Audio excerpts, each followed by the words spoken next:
Le phénomène est en constante recrudescence. La cybercriminalité était au cœur du 10e forum du Rhin supérieur sur les cybermenaces à Strasbourg ce mardi. Forum dont l'un des initiateurs est sur ce plateau. Bonsoir Daniel Guigné, vous êtes colonel de la réserve citoyenne de la gendarmerie. Vous êtes surtout expert judiciaire en cybercriminalité près la Cour pénale internationale de La Haye.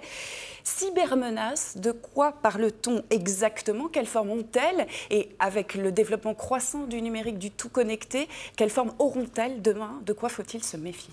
Alors les cybermenaces, ce sont des éléments qui interviennent chez tout le monde, bien sûr, à partir du moment où on est connecté au monde cyber. Ces cybermenaces vont toucher vos ordinateurs, vont toucher vos téléphones portables, qui sont en fait maintenant, avec les smartphones, des véritables ordinateurs portables. Ils vont toucher dans le futur les objets connectés, des milliards d'objets connectés, très mal sécurisés, et par conséquent forment un réseau qui est susceptible de servir à des attaques, servir de tête de pont, et ces attaques seront diversifiées. Ce sont des attaques sur vos données personnelles, ce sont des attaques financières qui vont permettre de vous estorquer des fonds, ce sont des demandes de rançon, sinon vos données, vous ne pouvez pas les récupérer, bien évidemment. Ce sont maintenant des attaques au niveau de la réputation. Alors, nous avons voulu comprendre comment les enquêteurs travaillent, de quels moyens ils disposent pour lutter contre ce type de délit. Marie Pouchin, Olivier Stéphan se sont pour cela rendus à la cellule de lutte, justement, d'identification criminelle et numérique d'Alsace à Strasbourg. Regardez ce reportage, on en reparle après. À la cellule numérique, il est le seul maître à bord. Patrick Wolfer est cybergendarme. Son arme, savoir décoder, décrypter les preuves numériques. Ce disque dur vient d'être saisi dans une affaire de corruption de mineurs dans le département.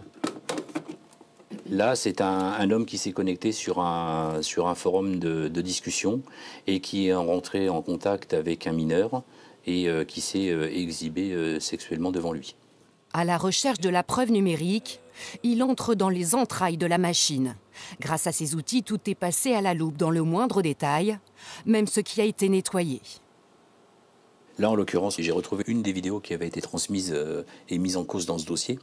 Mais également, on a la possibilité d'effectuer des recherches sur des fichiers effacés afin de pouvoir récupérer ces éléments si jamais ils ont été effacés par l'utilisateur. L'enquête ne s'arrête pas là.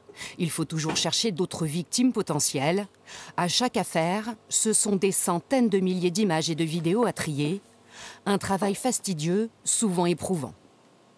Nous sommes obligés de visualiser l'intégralité des données qui se trouvent sur le disque, donc de prendre en pleine face, si je peux dire, cet impact psychologique de visualisation d'agressions sexuelles sur des enfants, souvent en bas âge, d'où l'accompagnement psychologique que l'on peut avoir quand on en a besoin.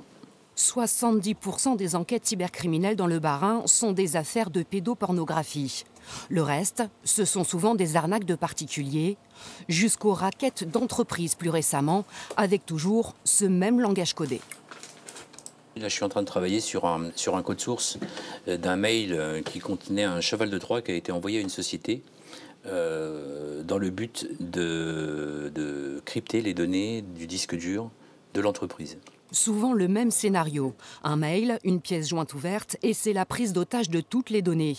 Comptabilité, fichier de client, process, récupérable contre une rançon qui peut ruiner l'entreprise. Si jamais les données n'ont pas été sauvegardées, on se retrouve dans des situations très critiques avec une arrêt total de la productivité de l'entreprise. Pour une petite entreprise, ça peut déboucher à la mort complète de la société. La cellule d'identification criminelle et numérique de Strasbourg a traité 164 scellés, une quarantaine de dossiers depuis le début de l'année. Toujours sous l'autorité de la brigade de renseignement et d'investigation judiciaire. Alors Daniel Guigné, on vient de l'entendre, parmi les cibles des cyberdélinquants, si l'on peut dire, les entreprises et justement le forum que vous organisiez aujourd'hui s'adressait d'abord au public des PME, PMI. Pourquoi ce public? Est-ce qu'il est particulièrement attaqué? Pourquoi ?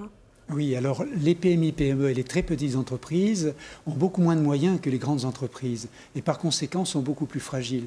Donc les attaquants, parce qu'il s'agit quand même actuellement d'une cybercriminalité qui est totalement organisée, industrialisée même je devrais dire, et donc par conséquent ils vont chercher des cibles qui sont très vulnérables.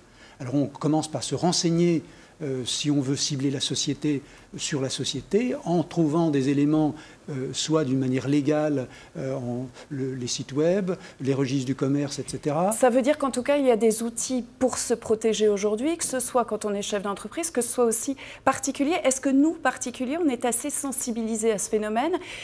Quelles sont les bonnes attitudes à avoir quand on se dit « Oh là là, je reçois un mail bizarre où il se passe quelque chose d'étrange » ? Alors, du point de vue fondamental, les attitudes des uns et des autres, que ce soit dans l'entreprise ou des particuliers, il faut savoir que les employés d'une entreprise sont des particuliers, bien évidemment. Donc, il y a des choses fondamentales. Je ne peux pas toutes les citer, mais néanmoins, les mesures d'hygiène, c'est d'abord d'avoir un mot de passe qui soit correctement choisi. 1, 2, 3, 4, 5, on sait, c'est 80% des gens qui choisissent ce mot de passe. Des bons pare-feux, c'est utile. Là. Alors, un pare-feu, bien sûr, c'est utile, un antivirus également. Ça, et surtout, attention à ne pas cliquer n'importe comment. S'il y a un message à délivrer, oui, c'est celui-là ce soir. Alors, effectivement, ne pas cliquer sur n'importe quoi, surtout prendre le temps de pouvoir réfléchir avant de faire un clic. Lorsque, je vous donne un exemple, c'est l'exemple rapide d'un message qui provient de la banque. La banque, en général, ne vous prévient pas de cette manière.